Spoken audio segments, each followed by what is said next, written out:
And welcome back. This is Dr. Lenora Foster with New Teacher Notes. Today we're going to talk about major classroom disruption. Now this is going beyond Robbie taking someone's pencil without permission. Susie's constantly talking to Jane in the back of the classroom, or Jennifer chewing gum in class. This is going beyond that.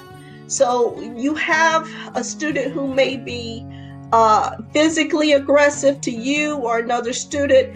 Maybe they are randomly belting out a commercial tune during instruction or during class time. They may be intimidating or threatening another person.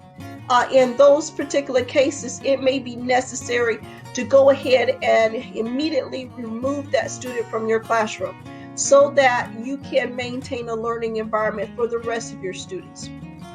So there are various ways you can go about this. You can have it set up with the teacher buddy that student is removed from your classroom, goes to that teacher's classroom, and sits in a designated location for 10, 15, 20 minutes until you can go and address that student. You can also have it so that you just simply press the emergency button, call on the class phone, contact the assistant principal or the SRO officer to come and remove that student from your classroom. Once the disruptive student has been removed, your primary obligation is to reestablish a proper learning environment. Once you have done that, then you need to make sure that you document the incident. You need to also contact the parent or guardian as soon as possible before you leave the class for the day. You also need to make it your business to contact either the grade level administrator, perhaps the guidance counselor. In some cases, if the student is on a behavioral intervention plan, you may need to contact the school psychologist, and you need to make sure that the incident has been documented. You need to figure out if this is part of a pattern. Is this a new behavior that's never been exhibited before? You need to come up with a plan with the village, the support village, of what you need to do when that student returns to your classroom.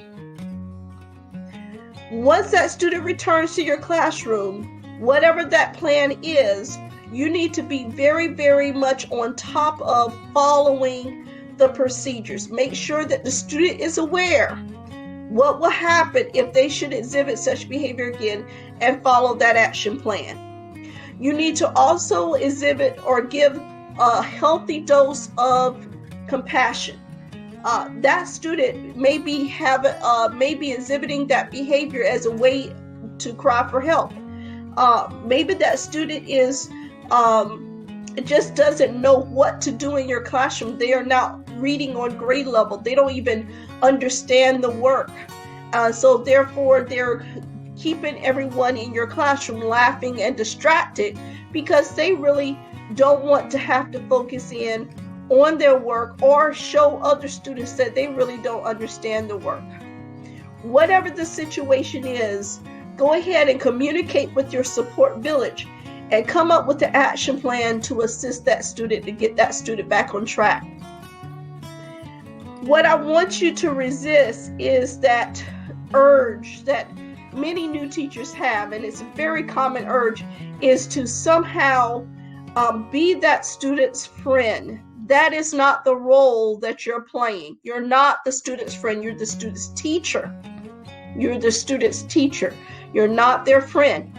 Neither should you play the role of being that new teacher with superpowers like you see in the movies, where that teacher goes above and beyond and, it rescues the student from all of these situations the student may be dealing with at home.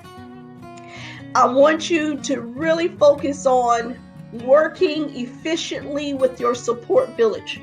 That way the student's needs are addressed, that student gets back on track efficiently, and you also are protecting yourself with your professional career.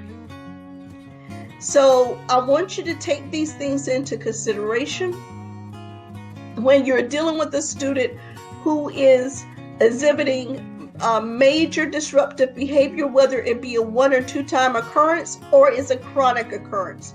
Make sure you follow those steps. Until next time, bye-bye.